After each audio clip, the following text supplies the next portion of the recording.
Today I'll be talking about the Michaelis-Menten equation.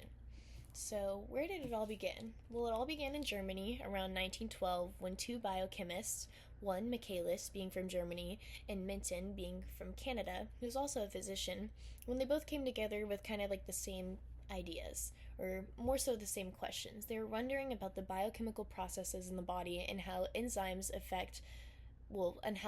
are affected by the substrate concentration. So, after working together for a little bit, they published in 1913 this equation. This equation is the Michaelis-Menten equation. In this equation, we're solving for Viot. Viot is known as the rate of the reaction.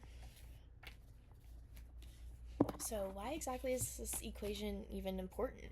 Well, it shows how enzymes affect the rate of the reaction, but specifically demonstrates how they depend on not only the concentration of the substrate, but also the concentration of the enzyme.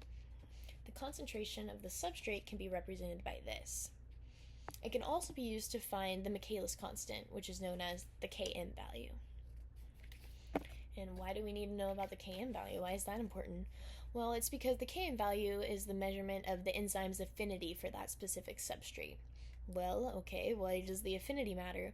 Well, the affinity matters because it represents the substrate concentration at which the reaction rate is half of its maximum velocity. And the Km value can be found using this equation. Later we'll break down what these K values mean. These K values can be, first let's talk about what happens when you have a low Km value. Well, a low Km value results in a high affinity for that specific substrate, which means in turn, like at a low substrate concentration, the enzyme can still complete half of the maximum catalytic activity, whereas if it were a high Km value, it would have a low affinity for that same substrate. Well, what about substrates? Well, substrates can form, or when we're talking about substrates, we're kind of talking about this enzyme substrate complex that will eventually form. It is formed by adding together the concentration of the free enzyme, which is the unbound enzyme, with the concentration of the substrate. And you can see this is a reversible reaction, meaning it can go forward and also backwards. The forward is represented by the K1 equation, and the backwards, the reversed reaction, is represented by K minus 1.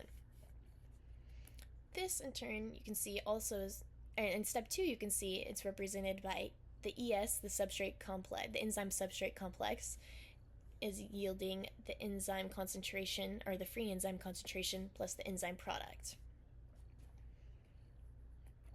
So, the enzyme substrate complex is basically just like the sum of all reactions decreasing concentration. And after adding the sum of all those reactions together, you end up with a net reaction of S yields P.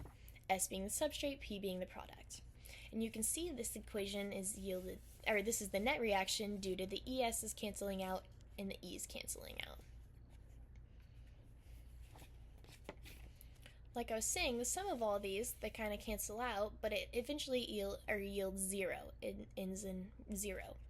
So these sums can be represented kind of like by a simplified version, K1 minus K minus 1 minus K2.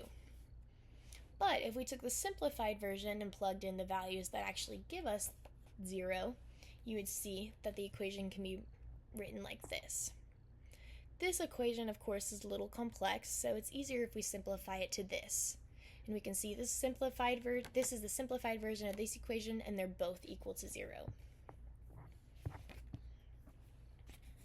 Well, since the instantaneous rate of the change for the product is a function of its reactants, and the reactant in this case being the enzyme substrate complex, then we know that we can use this equation to find the rate.